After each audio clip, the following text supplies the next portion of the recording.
Coimbatore junction railway സ്റ്റേഷന് അടുത്ത് ഒരു ചേച്ചി മോര് വിൽക്കുകയാണ്.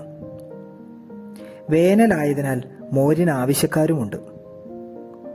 മോരിന്റെ സ്വാദിനേക്കാൾ അവിടെ വെച്ച സാധനങ്ങളാണ് എന്നെ ആകർഷിച്ചത്. മഞ്ഞ കറുമുറു ഐറ്റവും കൊത്തവര, ചുണ്ടങ്ങ, മുളക് എന്നിവയുടെ കൊണ്ടാട്ടവുമൊക്കെ നമുക്ക് തന്നെ എടുത്തു കഴിക്കാം.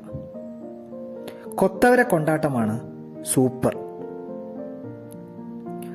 ഒരു ഗ്ലാസ് മോരിന് 20 രൂപയാണ് വാങ്ങുന്നത്.